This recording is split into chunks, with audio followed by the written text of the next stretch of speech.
औज़ुबिल्लाहिमिनश्शैतानिर्रजीम बिस्मिल्लाहिर्रहमानिर्रहीम रब्बी यस्सिर वला तुअस्सिर वतम्मिम बिल खैर। डियर स्टूडेंट्स, अस्सलाम वालेकुम। आज हम इंशाअल्लाह ताला मैट्रिसेस का लेक्चर नंबर 2 जो है हमारा आज स्टार्ट होगा। कल आपने मैट्रिसेस के अंदर इंट्रोडक्शन पढ़ा था मैट्रिसेस का और टाइप्स ऑफ मैट्रिसेस पढ़ी थी। उम्मीद है कि आप लोगों को समझ में आ गई होंगी वो तमाम टाइप्स भी और जो इंट्रोडक्शन था वो भी। और आपने एक्सरसाइज नंबर 7.1 जो कि simple fill in the blanks और ट्रू और फॉल्स के ऊपर मबनी थी वो कंप्लीट कर ली होगी। आज जो हम टॉपिक कवर करेंगे मैट्रिसेस के अंदर वो है transpose of a matrix. Transpose of a matrix से क्या मुराद है?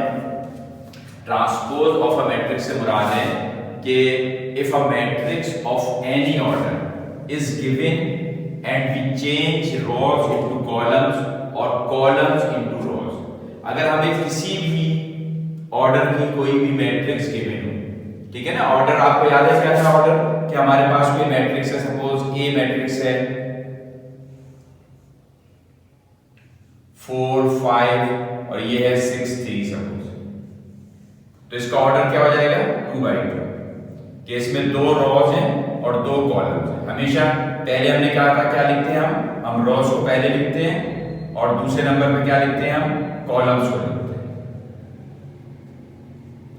तो ये कहलाता है ऑर्डर।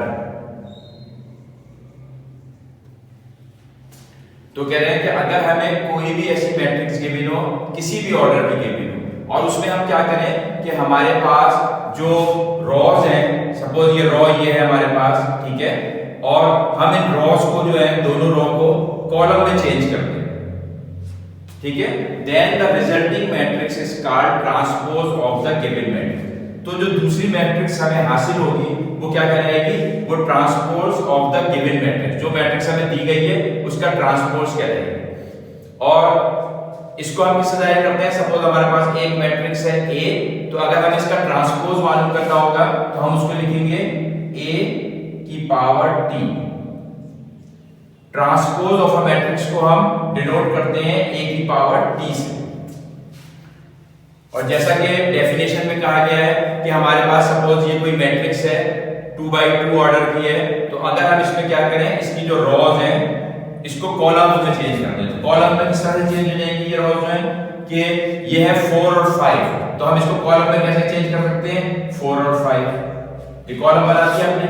ये जो रॉ थी ये कन्वर्ट हो गई, यहां पे कैसे चली गई? कॉलम में चली गई ऐसे। सही है।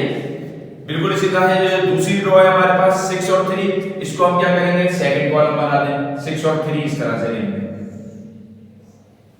तो ये मैट्रिक्स जो है ये क्या कहलाएगी? हमारी ट्रांसपोज ऑफ मैट्रिक्स ए कहलाएगी। तो किसी भी मैट्रिक्स को चाहे किसी भी ऑर्डर में गिवन हो वो, उसको अगर हम रॉज को कॉलम से बदल दें या कॉलम्स को रॉज में बदल दें, इसको कहते हैं ट्रांसपोज ऑफ अ मैट्रिक्स। और इसको डिनोट करने का क्या होता है? A की पावर T, ठीक है। एक और एग्जांपल देख लेते हैं। सपोज कोई है आपके पास, बड़ी एग्जांपल कोई ले लें 5 9 3 2 1 6 ऐसे लेने चलेंगे। ये जो है ये इसका ऑर्डर क्या हो जाएगा? इसमें कितनी रॉज हैं? 3 हैं। कॉलम्स कितने हैं? 2 हैं। तो इसका ऑर्डर क्या आ जाएगा? 3 × 2। अब अगर ये मैट्रिक्स है, इसका नाम है suppose B is equal to this, ठीक है। तो इसका ट्रांसपोज अगर मालूम करना होगा तो क्या बनेगा इसका ट्रांसपोज? इसका ट्रांसपोज बनेगा मैट्रिक्स का कि इसको हम कह सकते हैं B की power T is equal to, अब आपके पास रॉस क्या दी हुई है? ये दी हुई है 5 और 2, तो इसको चेंज करेंगे तो क्या बन जाएगा? ये 5 और 2 कॉलम में, इसको आप लिख देंगे 5 और 2। सही। अब आपके पास नेक्स्ट क्या रॉ दी गई है? 9 और 1, इसको आप कॉलम में कन्वर्ट करेंगे तो क्या हो जाएगा? ये 9 और 1। अब नेक्स्ट रॉ क्या दी हुई है? 3 और 6, ठीक है ना। हॉरिजॉन्टल डायरेक्शन में हमेशा क्या होती है? रॉज होती है, और कॉलम हमेशा वर्टिकल डायरेक्शन में। तो तो 3 और 6 को जब हम चेंज करेंगे इस रो को कॉलम में तो ये हो जाएगा 3 और ये हो जाएगा 6। तो ये जो मैट्रिक्स कहलाएगी ये क्या कहलाएगी? ट्रांसपोज ऑफ मैट्रिक्स बी, और इसको लिखेंगे हम b की पावर t, और ये हमने इसके रो और कॉलम को चेंज कर दिया। तो ट्रांसपोज ऑफ मैट्रिक्स समझ में आ गया होगा आपको कि ये इस तरीके से होता है। इसको हम ये भी कह सकते हैं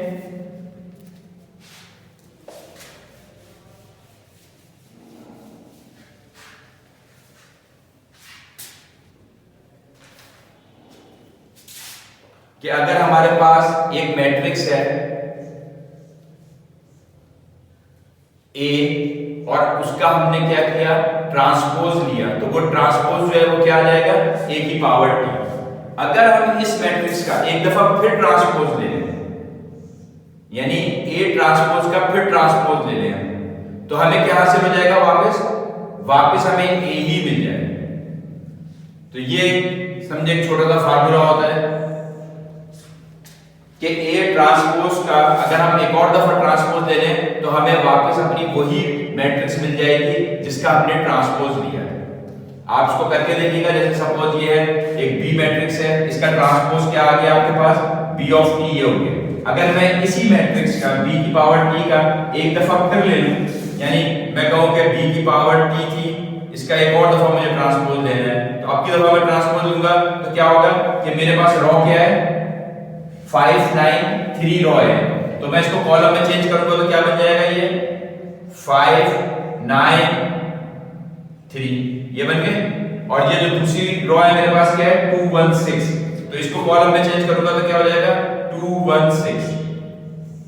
तो बी ट्रांसपोज ऑफ ट्रांसपोज जो है वो वापस मुझे क्या मिल गई? वापस वही बी मिल गया। देखिए सेम मैट्रिक्स है ये दोनों, तो B ट्रांसपोज ऑफ ट्रांसपोज जो है वो वापस आपको B मिल जाता है। तो यही इस कंडीशन में बताया गया है कि A ट्रांसपोज ऑफ ट्रांसपोज जो है उस A ही के बराबर होता है। यानी जिस मैट्रिक्स को हमने लेके उसका ट्रांसपोज निकाला था उसका दोबारा ट्रांसपोज ले लिया तो हमारे पास वापस वही मैट्रिक्स हासिल हो।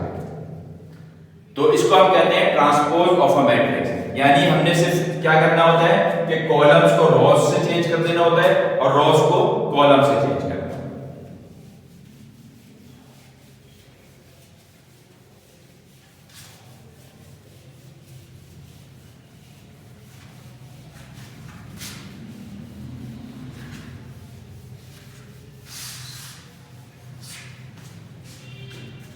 अब जो नेक्स्ट टॉपिक है हमारे पास आपकी बुक के अंदर वो है equality of a triangle matrix.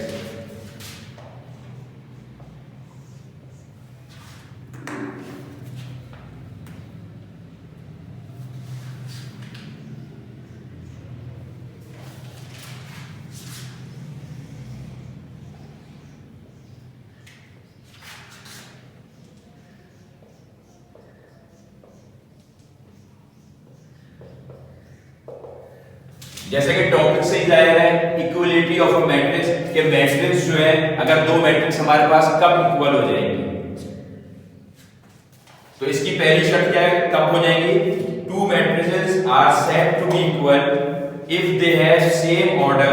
अगर उनका ऑर्डर सेम, जैसे सपोज हमारे पास कोई मैट्रिक्स है 5 9 3 1, ठीक है, और हमें कोई दूसरी मैट्रिक्स भी मिले, वो भी किसमें मिले? इसी तरह की कंडीशन में मिले कोई जिसके अंदर ऑर्डर जो है इसका सेम हो। जैसे इसका ऑर्डर क्या है? 2/2 का है ना, तो दूसरी भी मैट्रिक्स जो है यकीनी तौर पे क्या होनी चाहिए? 2/2 की होनी चाहिए। और दूसरी शर्त इसकी क्या है कि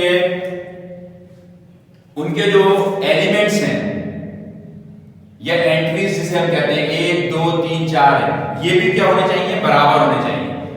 तब हम इसको क्या कहेंगे कि ये दोनों बराबर हो गए। यानी सपोज ये कि अगर यहाँ ये किस वक्त बराबर होगी? जब इसका सपोज यहाँ पे जो है एंट्री लिखी हुई है और यहाँ पे जो एंट्री लिखी है, यहाँ पे जो लिखी हुई है वो भी जो है सेम हो। यानी हम इसको क्या लिख सकते हैं? बहुत सपोज 4 + 1, इसको लिख दें 5 + 4, इसको लिख दें 2 + 1, इसको लिख दें 1 + 0, ठीक है। तो ये वाली जो मैट्रिक्स है ये हमें क्या हासिल हो रही है? ये भी 2/2 ऑर्डर की है। और इसमें जो एंट्रीज है इसको अगर हम सॉल्व करेंगे तो हमारे पास क्या आ जाएगा? 5 3 9 1। तो इसके जो एलिमेंट्स हैं आप देखें, जो 5 लिखा था उसकी जगह वही 5 है, 3 की जगह पे 3 है, 9 की जगह पे 9, 1 की जगह पे 1। तो इस चीज को हम क्या कहते हैं, इक्वलिटी ऑफ अ मैट्रिक्स, यानी कोई भी मैट्रिक्स उस वक्त बराबर हो जाएगी जब उसका ऑर्डर भी सेम हो और उसके जो अंदर एलिमेंट्स दिए हुए हैं वो भी सेम हो। तो इसको हम कहते हैं इक्वलिटी ऑफ अ मैट्रिक्स।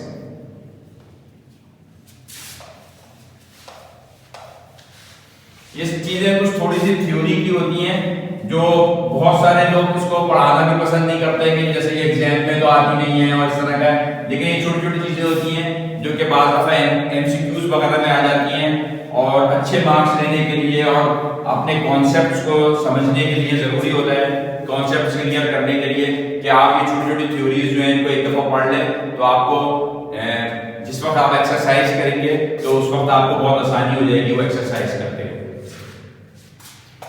फिर है नेक्स्ट टॉपिक आपका है addition of matrices. Addition of matrices में बेसिकली क्या है कि अगर हमारे पास दो मैट्रिसेस दी गई हैं तो हम उनको किस तरीके से ऐड करेंगे। जैसे हमारे पास सपोज नंबर होते हैं, कोई 2 + 2, तो हमें पता है कि ये नेचुरल नंबर है या ये रियल नंबर्स हैं, रैशनल नंबर्स हैं, तो इन सबको करने का एक तरीकेकार होता है कि किस तरह से ऐड किया जाएगा। तो बिल्कुल इसी तरीके से ये होता है कि अगर हमारे पास दो मैट्रिक्स दिए हैं तो वो किस तरीके से ऐड की जाएंगी, तो वो किस तरीके से ऐड की जाएगी।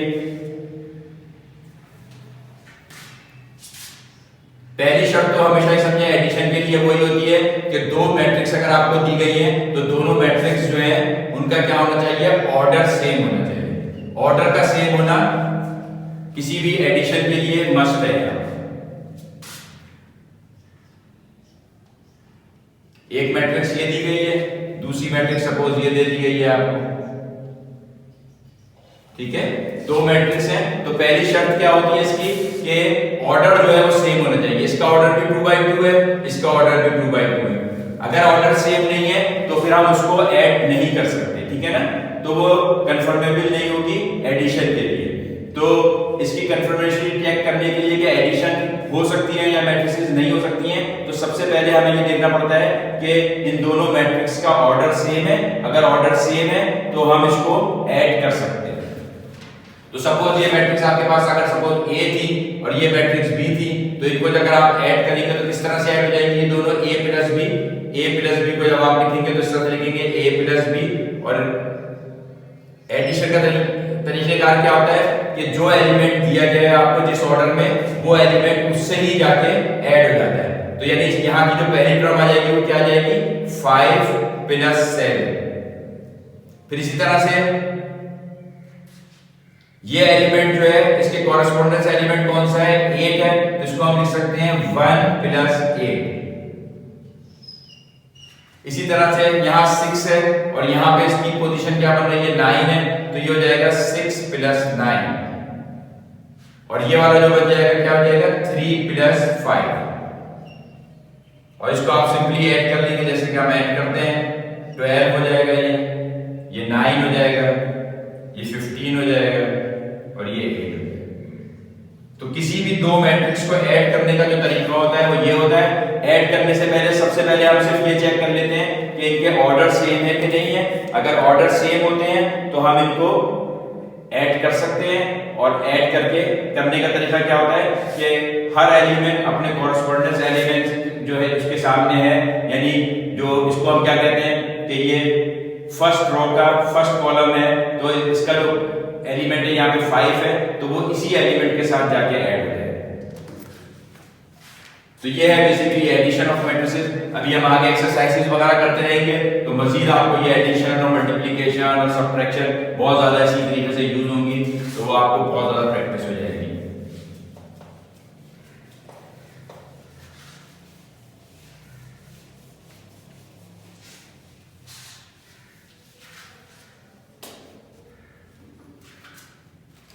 अब जो नेक्स्ट इसके अंदर टॉपिक है आपकी बुक के अंदर, वो है एडिटिव आइडेंटिटी।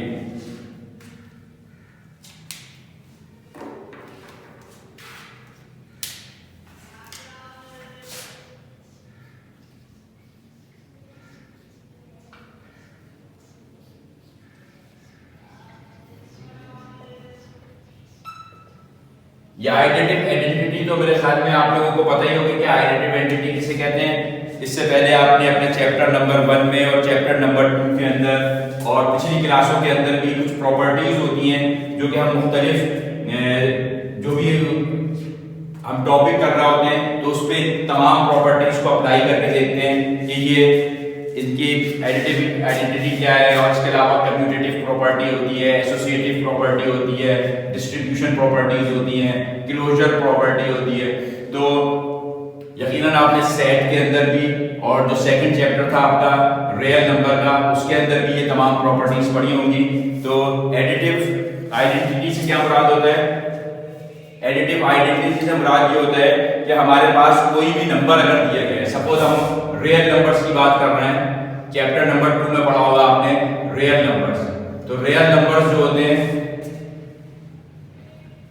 अब ये देखेंगे कि एक नंबर सिस्टम बहुत इंपॉर्टेंट चीज होती है, आपको सब पता होना चाहिए नंबर सिस्टम्स के हवाले से कि रियल नंबर्स क्या होते हैं, रैशनल नंबर्स क्या होते हैं, फिर इसके बाद आपके नेचुरल नंबर, होल नंबर, तो ये अक्सर इस तरह से आते रहेंगे। तो नंबर सिस्टम जो है पढ़ना बहुत जरूरी होता है। दूसरे जो ये प्रॉपर्टीज आती हैं ये भी मुख्तलिफ उसके ऊपर आती रहती हैं, तो आपको मालूम होना चाहिए कि ये मेन प्रॉपर्टीज क्या होती हैं। तो रियल नंबर जैसे सपोज हमारे पास कोई भी एक रियल नंबर है 5, तो एडिटिव आइडेंटिटी ये होती है कि अगर आप इस 5 के अंदर 0 को ऐड करें तो आपके पास जवाब जो होगा वो क्या हो जाएगा, वापस 5 ही आ जाएगा। या फिर आप ये करें कि आपके पास 0 दिया गया है और उसके अंदर आपने वो नंबर ऐड किया तो वो भी जवाब वापस 5 ही आ जाता है। तो एडिटिव आइडेंटिटी ये कहलाती है कि अगर हम उस नंबर में जो भी चीज हमें दी गई है उसमें 0 को ऐड करें तो हमारा जवाब में जो नंबर था जो हमारा था वो उसमें कोई फर्क नहीं आया। जैसे 5 का सपोज हमारा नंबर, तो उसमें जब हमने 0 ऐड किया तो भी जवाब हमारा वापस वही नंबर आ गया, या 0 में हमने उस नंबर को ऐड किया तो भी जवाब आ गया। तो ये तो थी रियल नंबर्स के हवाले से। तो आपने रियल नंबर्स के हवाले से चैप्टर 2 में पढ़ी होगी, मुख्तलिफ आइडेंटिटी भी पढ़ी होगी, इसकी कम्यूटेटिव प्रॉपर्टी भी पढ़ी होगी, क्लोजर प्रॉपर्टी भी पढ़ी होगी, तमाम चीजें। अब वही तमाम प्रॉपर्टीज जो हैं बेसिकली हमने क्या करनी होती है, मैट्रिसेस के ऊपर भी चेक करनी है कि मैट्रिसेस के हवाले से ये प्रॉपर्टीज क्या कहती है। तो अब हमें ये देखना होगा कि हमारे पास कोई मैट्रिक्स दी हुई है, उसमें अगर हम 0 ऐड करते हैं तो उस मैट्रिक्स पे कोई फर्क पड़ता है कि नहीं पड़ता है।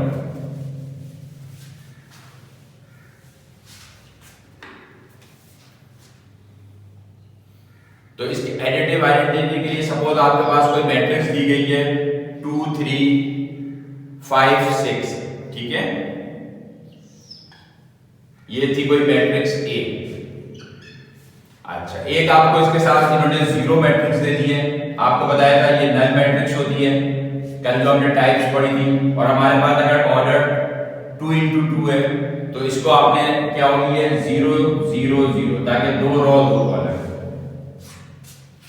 तो अगर हम इस मैट्रिक्स ए के अंदर इस मैट्रिक्स को ऐड करें और हमारा जवाब वापस यही आ जाए तो हम क्या कहेंगे कि ये जो मैट्रिक्स है ये इसकी एडिटिव आइडेंटिटी कहलाएगी, इसकी 0 जो है।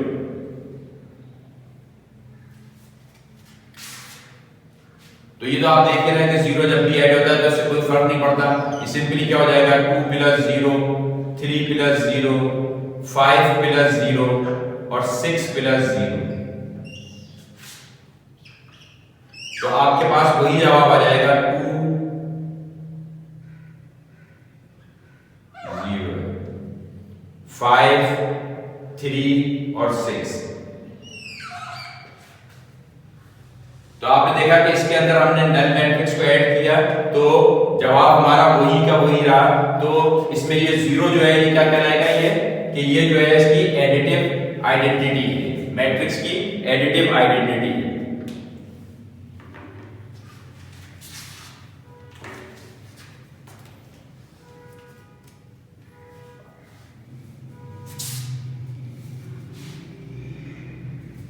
यानी कोई मैट्रिक्स ए थी आपके पास, तो इस मैट्रिक्स ए में आपने क्या किया +0, इस मैट्रिक्स को हम 0 कहते हैं, किया तो आपके पास जवाब क्या आ गया, वापस ए ही आ गया।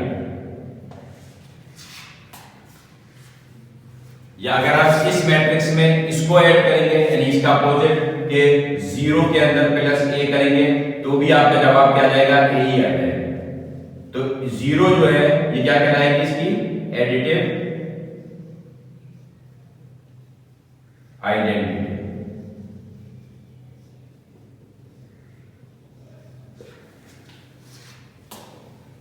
इस तरह के सवाल अक्सर फिलिंजर टैग्स में या एमसीक्यूज वगैरह में आते हैं।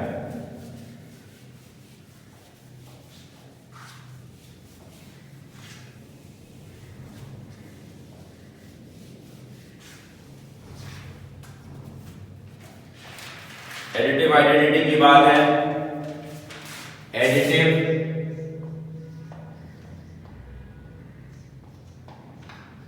इनवर्स of a matrix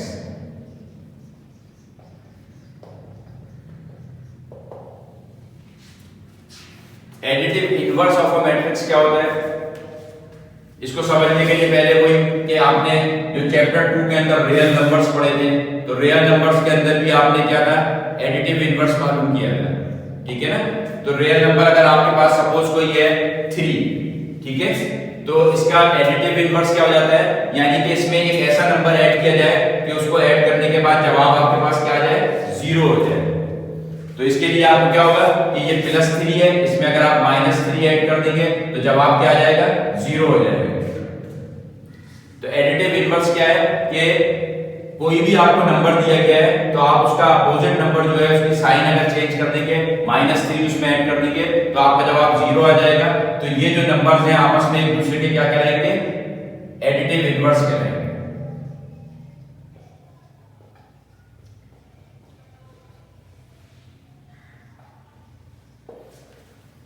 तो रियल नंबर के केस में तो बहुत ही आसान था कि आपने देख लिया कि एक नंबर था, उसका आपने साइन चेंज किया नेगेटिव, तो ये जो है आपस में इसको किया 0, तो ये एडिटिव इनवर्स इसको कहते हैं। इसी तरह से अगर आपके पास कोई मैट्रिक्स दी गई है तो उस मैट्रिक्स का भी हम एडिटिव इनवर्स मालूम करेंगे। तो कैसे मालूम करेंगे, तो बजाय इसके लिए अगर आप देख लें कि आपको कोई मैट्रिक्स दी गई है, सपोज हम आसान सी मिसाल ले लेते हैं कोई बहुत ही, कि एक मैट्रिक्स है आपके पास जिसके अंदर सिर्फ एक ही कॉलम है 3 और -4, ठीक है, ये एक मैट्रिक्स दी गई है।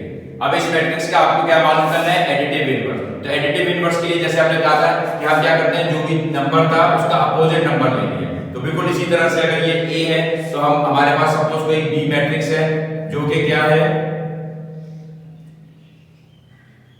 -3 और +4, ठीक है। अगर हम इन दोनों को ऐड करते हैं और ऐड करने के बाद जवाब हमारा 0 हो जाता है तो क्या होगा कि हम इसे कहेंगे कि ये आपस में दोनों मैट्रिक्स A और B जो है वो एक दूसरे की एडिटिव इनवर्स है। तो अगर हम इसको ऐड करेंगे जैसे A + B तो क्या जवाब आ जाएगा हमारा, ये है जब 3 -3 हो जाएगा, ये है -4 +4 हो जाएगा। एडिशन करते वक्त इस तरह से होगा और इक्वल टू 3 - 3 0 हो गया, -4 +4 0 हो गया। तो आपने देखा कि A + B का जवाब क्या आ गया आपके पास, 0 आ गया। तो जब जवाब 0 आ जाता है तो इसका मतलब क्या है कि ये दोनों मैट्रिक्स आपस में एक दूसरे के क्या है, एडिटिव इनवर्स है। इसको हम कह सकते हैं A is additive inverse of B, या हम ये भी कह सकते हैं कि B is additive inverse of A। तो ये बेसिकली क्या कहलाता है, एडिटिव इनवर्स कहते हैं इसे।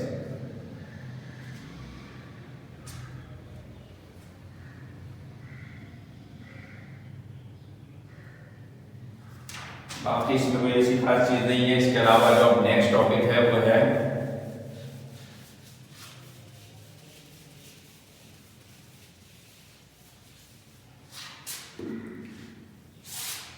Commutative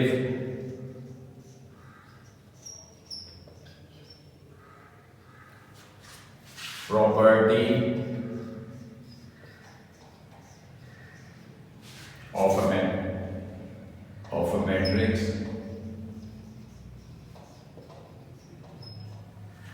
with respect to addition।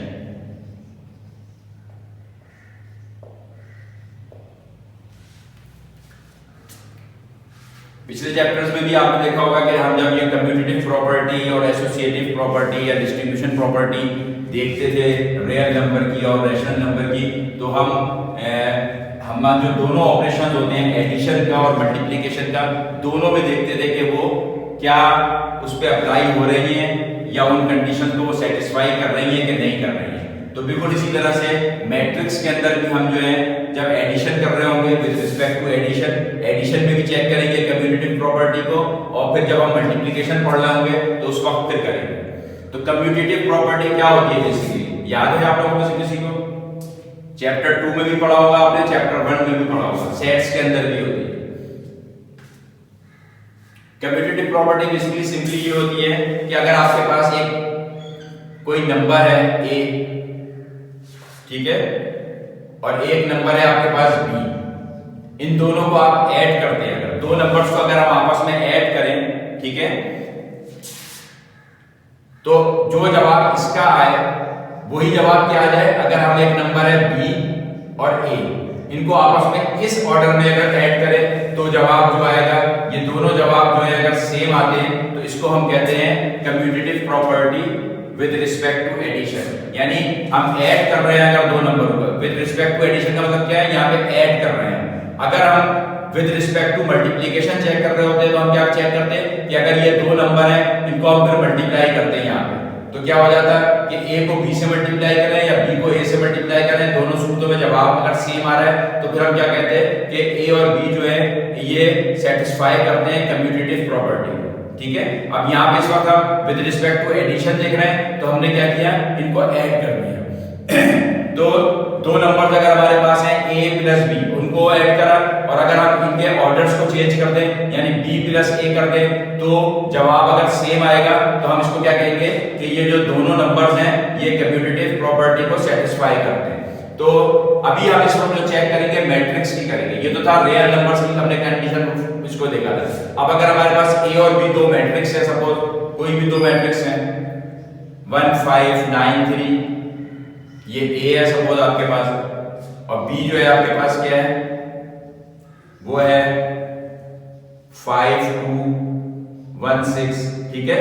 तो अगर हम a प्लस b करें तो हमारा क्या जवाब आ जाएगा, तो ये होगा 1 प्लस 5 5 प्लस 2 9 प्लस 1 और 3 प्लस 6। तो हमारा जवाब आया यहां पर 6 10 7 और 9। अब सेम इसी चीज को हम क्या करें, यहां पे हम कर लें b प्लस a, तो b क्या है 5, तो यहां पे क्या हो जाएगा 5 प्लस 1, ठीक है। फिर क्या है यहाँ पे 2 और यहाँ पे 5, तो ये 2 प्लस 5, और फिर यहाँ पर है आपके पास 1 और यहाँ पर क्या दिया हुआ है 9, तो ये हो गया 1 प्लस 9, और यहाँ पे दिया हुआ है आपको 6 और यहाँ पे दिया हुआ है 3, यानी 6 प्लस 3। यानी जो आपने मैट्रिक्स के एलिमेंट्स थे इनके ऑर्डर्स को चेंज कर दिया, जैसे यहाँ पे था 1 प्लस 5, यहाँ पे हो गया 5 प्लस 1। तो ये करने के बावजूद भी अगर आपका जवाब अगर सेम आ जाता है, यानी a प्लस b का जवाब और अगर b प्लस a का जवाब सेम आ रहा है 6 7 10 9, तो इसका मतलब क्या है कि ये a प्लस b जो है वो b प्लस a के अगर बराबर है, a plus b is equal to b plus a है, तो ये क्या हो जाएगा, ये कम्यूटेटिव प्रॉपर्टी को with respect to addition satisfy करते हैं। दोनों मैट्रिक्स जो है ये कम्यूटेटिव प्रॉपर्टी को सेटिस्फाई करते हैं। तो ये बेसिकली कम्यूटेटिव प्रॉपर्टी है। कम्यूटेटिव का मतलब यही होता है कि हमारे पास दो नंबर्स हैं, उन दो नंबर्स के हमने ऑर्डर्स को बदला और उनको ऐड कर लिया, तो ये कम्यूटेटिव कहलाता है। और यही जब मैंने आपको बताइए कि विद रिस्पेक्ट टू मल्टीप्लिकेशन जब कर रहे होंगे तो यहाँ पे बजाय मल्टीप्लाई के इन दोनों मैट्रिक्स को आपस में मल्टीप्लाई कर लेंगे, अगर जवाब सेम आ जाता है तो हम क्या कहेंगे कि ये commutative property of matrix with respect to multiplication satisfy करती है दोनों चीजें, ठीक है। इसके बाद जो प्रॉपर्टी है वो क्या है, थोड़ी सी थ्योरी जो होती है थोड़ी सी बोरिंग हो जाती है लोगों को, लेकिन बहुत जरूरी होती है इस हवाले से कि आपके कॉन्सेप्ट्स क्लियर होते हैं कि ये क्या चीज होती है कम्यूटेटिव प्रॉपर्टी, और ऐसे ये आप हमेशा फर्स्ट ईयर में भी सेकंड ईयर में भी ये इनसे जान नहीं छूटेगी आपकी। ये मुख्तलिफ चीजों के लिए आपको ये चेक करना पड़ेगा हमेशा कि कम्यूटेटिव प्रॉपर्टी में ये फॉलो करते हैं कि नहीं करते। कम्यूटेटिव प्रॉपर्टी के बाद जो प्रॉपर्टी आती है वो आती है एसोसिएटिव।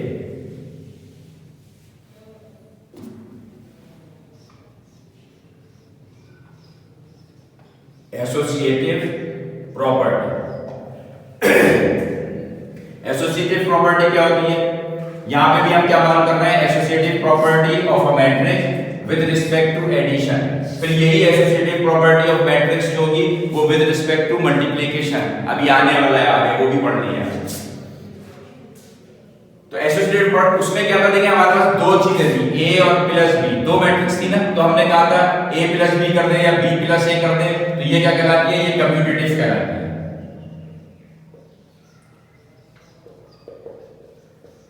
अब अगर हमारे पास तीन हो, एसोसिएटिव का मतलब क्या होता है कि हमारे पास तीन हो, और तीन हो तो किस तरीके से हो? जैसे ए प्लस बी प्लस सी, ठीक है। और इसमें से हम ये करें कि ये जो b प्लस सी ये वाला है इसके यूं ब्रैकेट लगा दें कि पहले इन दोनों को हमने ऐड कर लिया और फिर उसके बाद एक पे ऐड करा, और बिल्कुल इसी तरह से ये किसके बराबर होनी चाहिए? ये बराबर होनी चाहिए a plus B bracket plus C. यानी हम अपने नंबर्स को अगर इस तरह से करें कि तीन नंबर्स हैं हमारे पास, अगर हम रियल नंबर की बात कर रहे हैं सिंपली, अगर हमारे पास तीन नंबर है, ए नंबर जो है वो है 2, बी नंबर जो है वो है 6 और सी नंबर जो है 9, ठीक है। तो हम क्या करें, इसको सिंपली अगर इसमें लिखेंगे तो क्या हो जाएगा? 2 प्लस 6 प्लस 9, और इस साइड पे अगर आप लिखेंगे तो क्या हो जाएगा? 2 प्लस 6 प्लस 9। तो पहले आप क्या करते हैं, बॉडमास रूल जो होता है कि हम पहले ब्रैकेट सॉल्व करते हैं, तो ये क्या हो जाता है? 2 प्लस 6 प्लस 9 क्या हो गया? 15 हो गया, ठीक है। इसी तरह से यहां पे जब हम करेंगे तो बॉडमास रूल के तहत पहले ब्रैकेट को सॉल्व किया जाता है, तो 2 प्लस 6 क्या हो गया? 8 हो गया प्लस 9,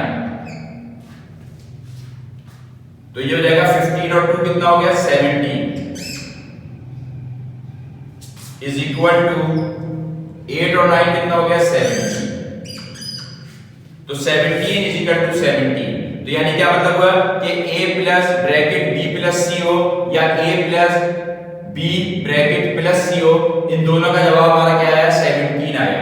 तो ये तो थे रियल नंबर्स, तो हम इसको क्या कह सकते हैं कि ये a b c अगर तीन रियल नंबर होंगे तो वो associative property with respect to addition को फॉलो करते हैं या सेटिस्फाई करते हैं, ठीक है ना। तो कम्यूटेटिव प्रॉपर्टी जो है उसको फॉलो करते हैं अगर ये हमारे पास सिंपल रियल नंबर हो। अब हमें असल में जो चेक करना है, हमारा जो अपना जो है वो क्या है कि इस वक्त हम मैट्रिक्स का चैप्टर पढ़ रहे हैं, तो हमें ये देखना है कि अगर हमारे पास तीन मैट्रिक्स हो a b और c, ठीक है, और लेकिन होनी क्या चाहिए? सेम ऑर्डर की चाहिए। सेम ऑर्डर की तीन मैट्रिक्स होंगी, उनको अगर हम पहले दो a प्लस b को जमा करें और उसको c में ऐड करें, तो जब जो जवाब आता है उसी में b प्लस c को यहाँ पे जमा करें और फिर उसमें a को ऐड करें, अगर दोनों जवाब सेम आ जाते हैं तो हम क्या कहेंगे कि ये जो तीनों मैट्रिक्स हैं ये एसोसिएटिव प्रॉपर्टी को with respect to addition satisfy करती है। तो ये जो हमारी प्रॉपर्टी है ये सेटिस्फाई हो जाएगी इन तीन मैट्रिक्स के लिए, a प्लस बी प्लस सी के।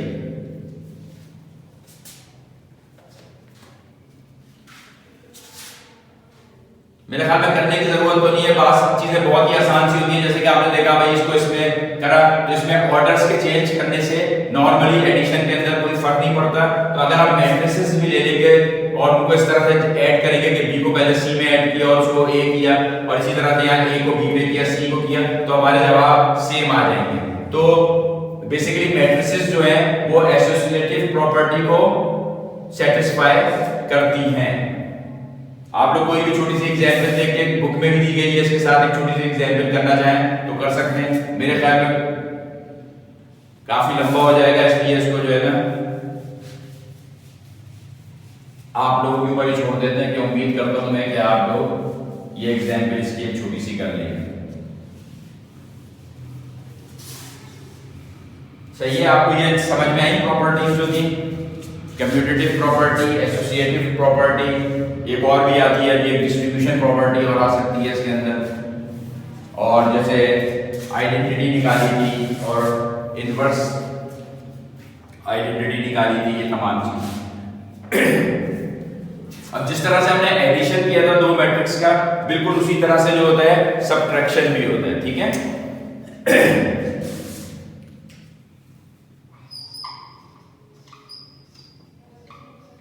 Subtraction of a matrix.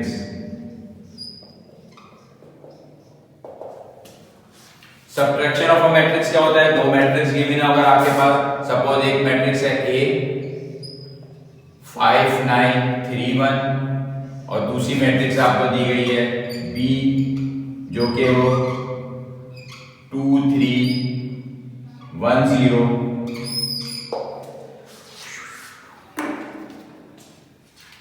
ठीक है, अगर दो मैट्रिक्स दी गई हैं A और B और उनको आपसे कहा जाए कि इनको सब्ट्रैक्ट करें, तो सब्ट्रैक्ट का मतलब क्या होगा? A माइनस B करना है आपको। तो जिस तरह से हमने एडिशन किया था कि जो एलिमेंट है उसके कॉरस्पॉन्डेंस जो एलिमेंट आ रहा है उसमें उससे वो चीज जो है वो प्लस या माइनस होगी। तो यहाँ 5 है तो 5 माइनस 2 हो जाएगा, ये दूसरा नंबर हो जाएगा 9 माइनस 3, ये जो हो जाएगा 3 माइनस 1 और ये हो जाएगा 1 माइनस 0। और इसका क्या जवाब आ जाएगा? 3 2 6 और 1। तो ये बिल्कुल इसको कहते हैं सबट्रैक्शन ऑफ अ मैट्रिक्स। किसी भी मैट्रिक्स को अगर सबट्रैक्शन करना हो दो मैट्रिक्स को, तो इस तरीके से हम इसके जो कॉरस्पॉन्डेंस जो वैल्यूज होती हैं उसमें से उसको माइनस कर देते हैं। 5 जो है वो हमेशा 2 से माइनस होगा, ये नहीं होगा कि 5 जो है वो 3 से माइनस हो जाए या कोई और रूल अप्लाई हो। सिंपली जो नंबर जिस जगह पे आ रहा है उससे इसको आप माइनस कर देंगे और ये आपका जवाब आ जाएगा। तो अभी जो हमने पढ़ा, एडिशन पढ़ा, सबट्रैक्शन पढ़ा, प्रॉपर्टीज पढ़ा मैट्रिक्स की, क्या क्या प्रॉपर्टीज थी, और एक चीज जो हमने इंपॉर्टेंट पढ़ी थी वो क्या पढ़ी थी स्टार्टिंग के अंदर? Transpose of a matrix. Transpose of a matrix में क्या पढ़ा था हमने कि ट्रांसपोज क्या होता है कि अगर हम रोज को कॉलम में बदल दें या कॉलम्स को रोज में बदल दें तो उसको हम कहते हैं ट्रांसपोज ऑफ अ मैट्रिक्स। तो ये जो चीजें हमने पढ़ी थी थ्योरी, बेसिकली ये क्या है, एक्सरसाइज नंबर 7.2 को करने से पहले ये तमाम चीजें पढ़ना थोड़ा सा जरूरी था जो कि उससे रिलेटेड की थ्योरी थी। अब हम एक्सरसाइज नंबर 7.2 करेंगे।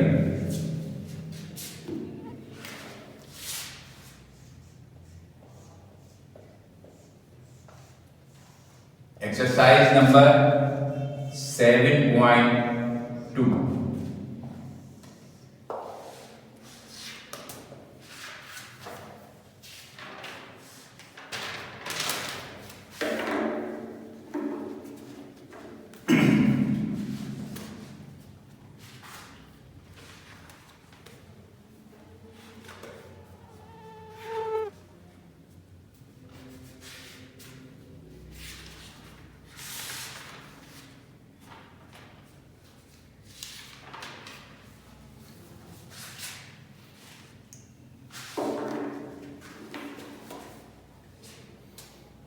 अच्छा, इसमें जो सबसे पहले क्वेश्चन नंबर 1 2 3 है, ये तो बहुत ही सिंपल है। इसमें सिर्फ आपसे ये पूछा है इन्होंने कि in problem 1 2 3 determine whether the two matrix are equal and explain your answer. ठीक है ना, तो आपसे ये पूछना है कि ये दो मैट्रिक्स जो है वो इक्वल है आपस में कि नहीं।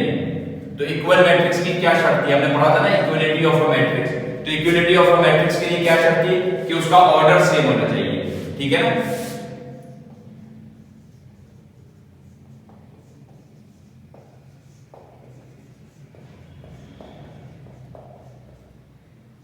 इक्वलिटी ऑफ अ मैट्रिक्स की क्या शर्त थी कि ऑर्डर जो है ऑर्डर ऑफ मैट्रिसेस जो है वो क्या होने चाहिए? सेम होनी चाहिए। ठीक है, ऑर्डर क्या बताया था आपको कि रोज इनटू कॉलम्स, ये जो होने चाहिए दोनों मैट्रिक्स के सेम अगर होंगे तो तभी वो मैट्रिक्स जो है आपस में इक्वल शुमार की जाएंगे। तो जैसे इसका सवाल नंबर 1 है, इसमें क्या लिया हुआ है 5 9 6 4, और एक और दूसरी मैट्रिक्स दी है, एंड दूसरी मैट्रिक्स क्या दी है आपको, वो दी है 6 -1 5 + 1 18 - 9 और 2 + 2। एक मैट्रिक्स आपको ये दी है, दूसरी मैट्रिक्स ये दी है, और आपसे पूछा क्या है कि ये दोनों मैट्रिक्स इक्वल है कि नहीं है। तो पहली शर्त जो थी वो क्या थी कि हम ये चेक करते हैं कि order of a matrix same है। तो हमने ये देखा कि इसमें कितनी रॉज हैं, 2 × 2, 2 रो 2 कॉलम है, और यहाँ पे भी क्या है 2 × 2। तो पहली जो शर्त थी किसी भी इक्वलिटी ऑफ अ मैट्रिक्स की वो ये थी कि ऑर्डर ऑफ मैट्रिक्स सेम होना चाहिए।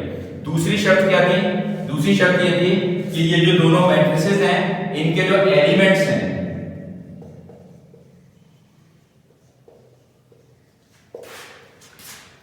Elements of both matrices are also same. ठीक है, यानी कि अब ये चेक करना है कि ये दोनों मैट्रिक्स के एलिमेंट सेम है, क्या ये 5 और ये 6 - 1 लिखा हुआ है ये सेम कहलाएगा, या ये जो 9 है ये 18 - 9 के साथ कंपेयर करें तो ये दोनों बराबर हैं। तो हम क्या करते हैं, इस मैट्रिक्स को सबसे पहले सॉल्व कर लेते हैं जो यहाँ लिखा हुआ है। 6 - 1 क्या कहलाएगा 5, 18 - 9 क्या कहलाएगा 9, 5 + 1 क्या कहलाएगा 6, 2 + 2 क्या कहलाएगा 4। तो अब हमारे पास ये जो सेकंड मैट्रिक्स है वो बेसिकली क्या बन गई, ये बन गई। तो अब हम ये चेक कर लेते हैं कि इसके और इसके एलिमेंट्स बराबर हैं। तो देख लें आप 5 यहाँ पे भी है, 5 यहाँ पे भी है, 9 यहाँ पे भी है, 9 यहाँ पे भी है, 6 यहाँ पे भी है, 6 यहाँ पे भी है, 4 भी है, 4 भी है। तो यानी कि ये कि इसका ऑर्डर, इन दोनों मैट्रिक्स का ऑर्डर भी सेम है और इनके एलिमेंट्स भी सेम है। तो इसका मतलब ये है कि जो इसका पार्ट 1 था आपके पास, ये वाले जो सवाल का, इसको हम क्या कहेंगे कि ये दोनों जो है वो क्या है, इक्वल है। मैट्रिक्स जो है ये इक्वल है, और उन्होंने इसका रीजन पूछा है। तो रीजन जो है वो बेसिकली क्या है, वो यही है कि ऑर्डर ऑफ मैट्रिक्स सेम होना चाहिए है, और दूसरा रीजन क्या है कि इसके एलिमेंट भी सेम है। तो ये इसका रीजन हो गया। हमेशा रीजन के अंदर ये जो इसके जो 2 रूल्स हैं यही इनके रीजन बनेंगे हमेशा, और इसी से आपने चेक करना है कि मैट्रिसेस जो हैं वो इक्वल है कि नहीं। तो ये जो तीनों सवाल हैं वो बेसिकली सिर्फ यही बताना है आपने कि ये जो मैट्रिसेस है ये इक्वल हैं कि नहीं। ये शुरू की एक्सरसाइजेज हैं, बहुत ही आसान एक्सरसाइजेज होती हैं, ये नॉर्मली जो है एमसीक्यूज के अंदर आती है, लेकिन आपको आनी चाहिए, बहुत अच्छे से आनी चाहिए, ताकि जब हम आगे एक्सरसाइजेस करेंगे तो बहुत तेजी के साथ करें। ठीक है, क्वेश्चन नंबर 4 से लेके 6 तक के जो सवाल हैं उसमें इन्होंने क्या कहा है, पूछा है आपसे determine the values of x and y।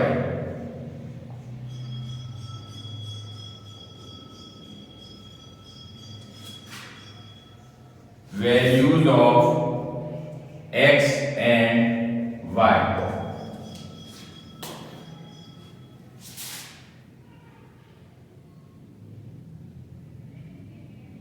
इसके बाद आपको क्वेश्चन नंबर 6 करा देता हूं। एक मैट्रिक्स दिया आपको, उसमें दिया हुआ है √5x, यहां पे √5, यहां पे √5y और √5। एक मैट्रिक्स आपको ये गिवन दी गई है, और दूसरी मैट्रिक्स एक और गिवन दी है, वो दी गई है आपको √5, √5 और √5। दो मैट्रिक्स दी गई हैं आपको, और आपसे कहा है कि आप x और y की वैल्यू मालूम करें। तो जैसे कि हमने भी पहले पढ़ा था कि हम जब भी कभी मैट्रिसेस को ऐड करते हैं या सब्ट्रैक्ट करते हैं तो क्या होता है, जो उसकी कॉरेस्पॉन्डेंस वैल्यू होती है वो उसके बराबर होती है। तो हम यहाँ पे सिंपली इसका जो करने का तरीकेकार है और कुछ भी नहीं है कि ये वाली जो वैल्यू है वो किसके बराबर है, बेसिकली इस वैल्यू के बराबर। तो हम इसको लिख सकते हैं √5x = √5। ठीक है। और हमें यहाँ क्योंकि x की वैल्यू मालूम करनी है तो ये जो √5 है ये यहाँ पे मल्टीप्लाई हो रहा है, इधर आके क्या हो जाएगा, डिवाइड हो जाएगा। तो x की वैल्यू क्या हो जाएगी, √5 पहले से था, डिवाइडेड बाय √5 नीचे भी आ गया, इसके √5 से √5 कैंसिल हो गया और x की वैल्यू भी आ गई 1। ठीक है, बिकॉज सेम इसी तरह से ये जो y की वैल्यू है यहाँ पे ये किसके साथ जाकर कंपेयर होगी, वो कंपेयर होगी इसके साथ।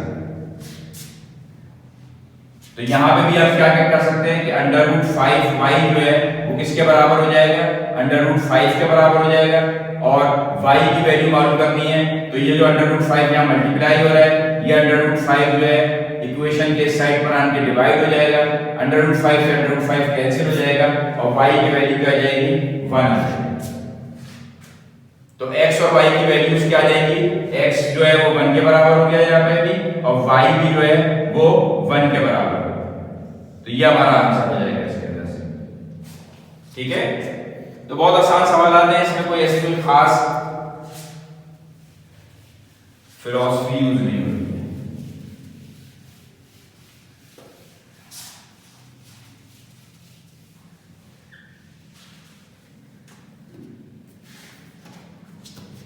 सेवन पॉइंट 2 में आगे चलते हैं।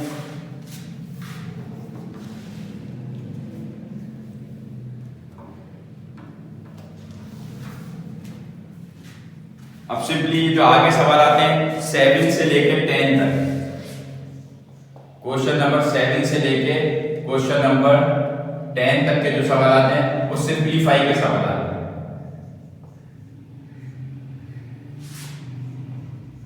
सिंपलीफाई के सवाल आते हैं, जो चीज भी दी गई है उसको देख लिया, अगर वो सिंपलीफाई हो सकती है तो हम उसको कर लें। इसमें क्या है, जैसे पहला जो सवाल है इसमें क्या दिया हुआ है, 3 5 9 4, एक मैट्रिक्स दी है 3 9 5 4 और उसको कहा है कि माइनस कर दें, आप इससे माइनस कर दें 5 9 मैट्रिक्स। ठीक है, तो जल्दी से करके दिखाइए कैसे माइनस करेंगे इसको। भाई माइनस कर सकते हैं इसको आप लोग, इस मैट्रिक्स में से इसको माइनस करना है, इस मैट्रिक्स को।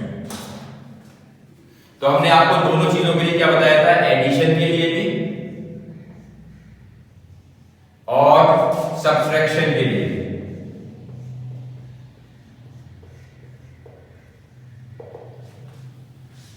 जो शर्त होती है कि दो मैट्रिक्स आपस में उसी वक्त ऐड हो सकती हैं, उसी वक्त सब्ट्रैक्ट हो सकती है, जब क्या हो, ऑर्डर जो है उनके सेम। ठीक है, ये सबसे इंपॉर्टेंट शर्त होती है, इसको देखें कि एडिशन और सब्ट्रैक्शन के लिए लाजमी तौर पे ये होता है कि ऑर्डर जो है वो सेम होने चाहिए। तो ऑर्डर क्योंकि सेम नहीं है इसके, इसका ऑर्डर क्या नजर आ रहा है इस मैट्रिक्स का, 2/2, और इसका क्या नजर आ रहा है, जल्दी से बताएं इसका ऑर्डर क्या होगा। पहले क्या चीज लिखते हैं, रोज, 2 कॉलम्स कितने, 1, 2/1। इसका ऑर्डर है 2/1, इसका ऑर्डर है 2/2। तो ये तो क्योंकि ऑर्डर ही सेम नहीं है तो इसका मतलब क्या है कि सब्ट्रैक्शन इज नॉट पॉसिबल।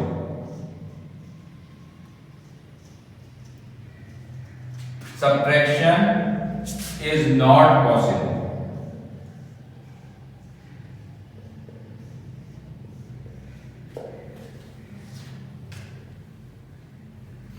तो आप समझ लें, बस क्वेश्चन नंबर 7 से लेकर क्वेश्चन नंबर 10 तक जो है उसी तरह के बिल्कुल सिंपल सवाल हैं। अगर कहीं पे ऑर्डर सेम दिया जाएगा तो आप सिंपली उसको सब्ट्रैक्ट या एडिशन होगा तो ऐड कर सकते हैं, इसमें कोई मजीद भी ऐसा वो नहीं है।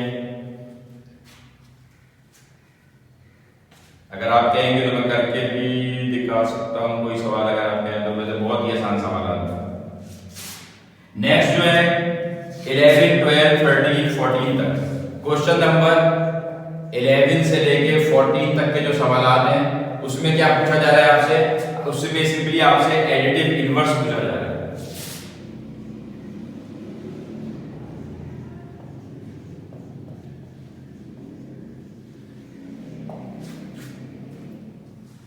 एडिटिव इनवर्स क्या होता है,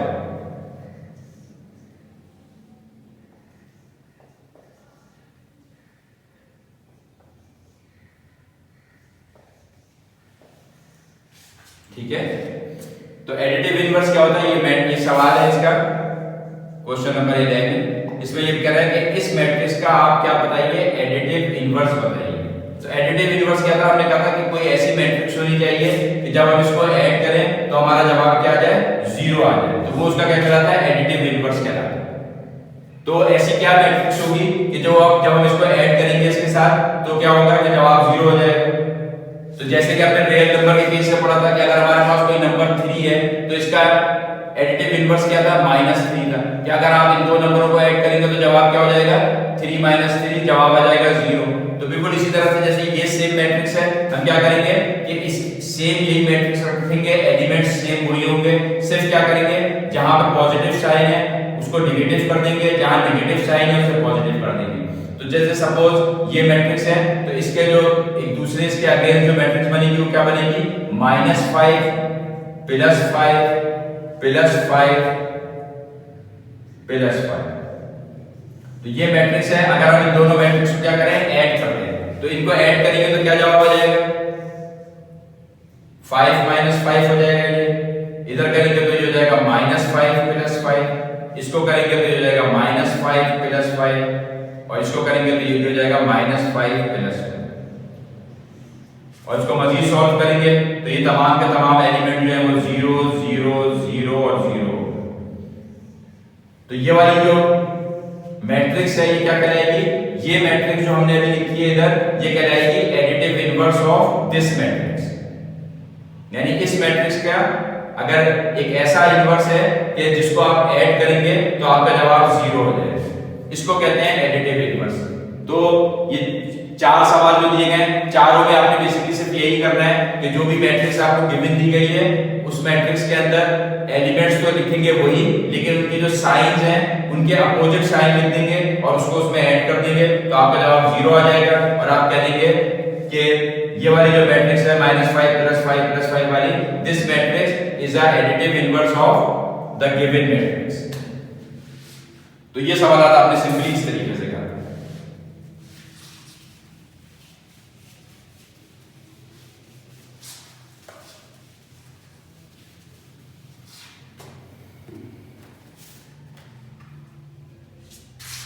7.2 का आखिरी क्वेश्चन है 50, क्वेश्चन नंबर 50। इसको मैं आपको समझा देता हूं, ये बेसिकली आपका समझे असाइनमेंट है कि इसमें क्या होगा। इन्होंने आपको 3 मैट्रिसेस दे दिए। पहली मैट्रिक्स है x मैट्रिक्स को क्या कह रहे हैं, ये -6 -7 8 और 12, ठीक है। फिर एक मैट्रिक्स है आपके पास y जो है वो क्या है 12 13 और 14 15। एक मैट्रिक्स ये दे दी है और तीसरी एक और मैट्रिक्स दे दी है z, वो है 1 0 0 1, और एक मैट्रिक्स दे दी है आपको o जो कि है 0 मैट्रिक्स यानी 0 0 0, ठीक है। 4 मैट्रिक्स दी गई हैं और आपसे प्रूफ करवाया गया है। क्या प्रूफ करवाया गया है, आपसे कहा गया है कि अगर x + y इन दोनों को आप ऐड कर दें और उसमें आप z मैट्रिक्स को भी ऐड कर दें तो आपका जवाब जो है वो क्या आना चाहिए, x प्लस, आपका जवाब आना चाहिए x + y + z, ठीक है ना। ये आपने प्रूफ करके दे दिया। और फिर जब ये जवाब दिया जाए तो उसको इन्होंने मजीद कहा है कि आप क्या करें, उसमें ये भी चेक करें कि x + z + y। तो बेसिकली ये छोटे छोटे 3 क्वेश्चन बन गए आपके। पहले आपने इसको सॉल्व करना है, ठीक है ना। 2 ब्रैकेट्स, ये जो ब्रैकेट्स के अंदर चीज दी है x + y, तो ये है कि x और y को आप ऐड करें, इन दोनों को एडिशन करना आता है आपको, कॉरेस्पोंडेंस वैल्यू को ऐड कर देंगे, x + y आ जाएगा। जो भी जवाब आ जाएगा उसको आप क्या करेंगे, जो z मैट्रिक्स है वो z मैट्रिक्स में ऐड कर देंगे, तो एक जवाब आपका यहां पर आ जाएगा, सही है, इज इक्वल टू। फिर आपकी दफा क्या करना है कि y प्लस z को आपने करना है, y प्लस z को करना है, y प्लस z को करेंगे और फिर इसके बाद उसमें x करेंगे तो फिर ये जवाब आ जाएगा। इसी तरह से नेक्स्ट में आपने z प्लस y को पहले ऐड करना है, इन दोनों को पहले ऐड करेंगे, जो जवाब आएगा उसमें x वाली को भी ऐड करेंगे और फिर ये चेक करना है आपने कि ये तीनों जवाब जो हैं आपके सेम आते हैं कि नहीं आते। ये इज इक्वल टू करें तो ये बेसिकली देखिए आपको याद होगा अभी हमने पढ़ी थी कौन सी प्रॉपर्टी थी, वो एसोसिएटिव प्रॉपर्टी थी, जिसके अंदर हमारे पास अगर तीन चीजें हो और विद रिस्पेक्ट टू एडिशन हमने देखा था तो एसोसिएटिव प्रॉपर्टी ऑफ मैट्रिक्स क्या थी, वो यही थी कि अगर हम उसको फॉलो कर रही थी, सेटिस्फाई कर रही थी वहां पर, तो सेटिस्फाई करने का मकसद ये है कि जब आप ये काम करेंगे कि ऑर्डर चेंज कर करके आपने एडिशन करना है तो लाजमी तौर पे क्या होंगे, ये जवाब सेम आने चाहिए। ये जवाब सेम आ जाएंगे तो इसका मतलब क्या होगा कि आपने इसको प्रूफ कर दिया, क्योंकि हमें मालूम है कि एसोसिएटिव प्रॉपर्टी जो होती है वो with respect to addition satisfy करती है, तो ये बेसिकली एसोसिएटिव प्रॉपर्टी है।